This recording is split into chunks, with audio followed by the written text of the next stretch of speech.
राजस्थान के बारान जिले में लोकतंत्र और युवा भागीदारी को लेकर एक महत्वपूर्ण कार्यक्रम आयोजित किया गया।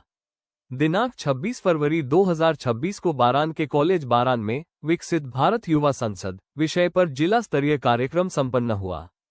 कार्यक्रम का मुख्य विषय था आपातकाल के 50 वर्ष, भारतीय लोकतंत्र के लिए सबक।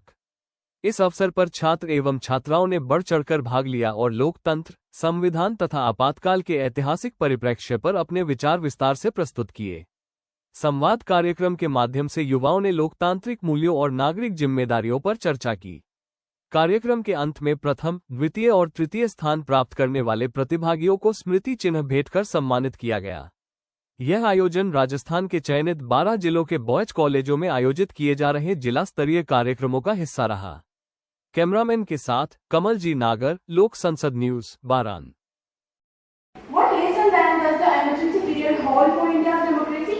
Firstly, as Dr. B.R. Ambedkar said, कि लोकतंत्र केवल सरकार का एक रूप नहीं, यह मुख्य रूप से संयुक्त संप्रेषित अनुभवों के साथ सहयोगी जीवन की क्रिया है। It is a responsibility lived by citizens and how people live together and interact with one another. It survives only when institutions like parliament, judiciary, media or press remain independent, because they stand as the core of our democratic system. Secondly, power without accountability is a tyranny and turns into authoritarianism. इसलिए democratic system में accountability और checks and balances को must be ensure करना चाहिए ताकि power का misuse न हो और government को citizens के प्रति citizens के लिए responsible हो और citizens उन पर trust कर सके। Thirdly, fundamental rights clearly mentioned in Part 3 of our Constitution. Especially we talk about Article 19, 20, 21 and 22. Because they state as the bedrock of our Constitution, citizens are free only when their fundamental rights are protected. So they must ensure a judiciary without independence is merely an echo of power. Whose example is the emergency period. जब न्यायपालिका कार्यपालिका के लोग हैं उनसे ही connect रहने की आवश्यकता है। अपनी चीजों को स्पष्ट रूप से बताइए। कोई परेशानी हो तो अपने माता पिता को बताइए, ठीक है, तो उसका समाधान करें। चीजों को आप अगर सहन करने, विशेष तौर पे जो बालिकाएं हैं उनके लिए मैं बता रहा हूँ, ठीक है, आप जो है चीजों को सहन नहीं करें और जो भी कुछ गलत हो रहा है तो उसके प्रति अपनी आवाज उठाएं। ये जब तक आप लोग नहीं करेंगे तब तक जो है समाज के अंदर जो महिलाओं की, हमारी जो बहनों की, हमारी जो बेटियों की जो स्थितियां हैं उनमें सुधार नहीं होगा। तो आप लोग अपना बिल्कुल जो है सही तरीके से और जीवन के अंदर एक लक्ष्य को निर्धारित करते। विवेकानंद जी का यूथ डे आया था अभी 11 जनवरी को, वो भी शायद कॉलेज में कोई छोटा मोटा कोई प्रोग्राम हुआ होगा। तो मुझे लगता है कि जो है उसके अंदर भी आप लोगों ने अपना वो दिया होगा।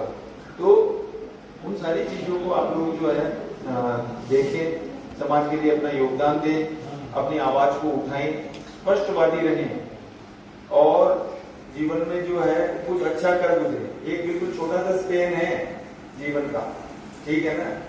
आदमी जो 70-80 साल जीता है उसमें से 25 साल शुरू के पढ़ने में निकल जाते हैं और आजकल तो वो ज्यादा जो है वो नौकरी नहीं लगती है।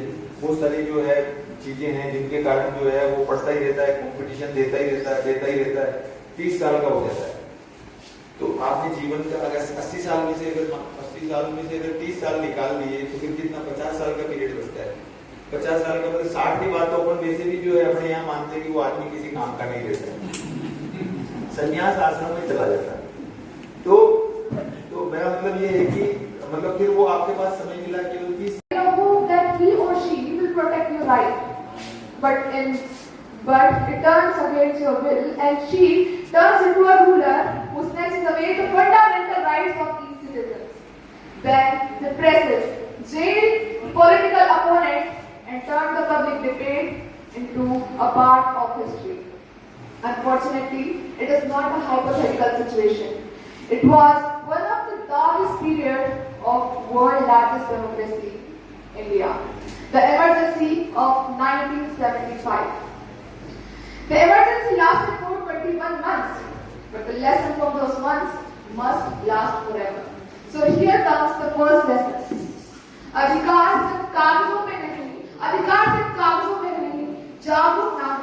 चेतना में जीवित रहना चाहिए. During emergency, the fundamental rights were suspended. It took 44th Amendment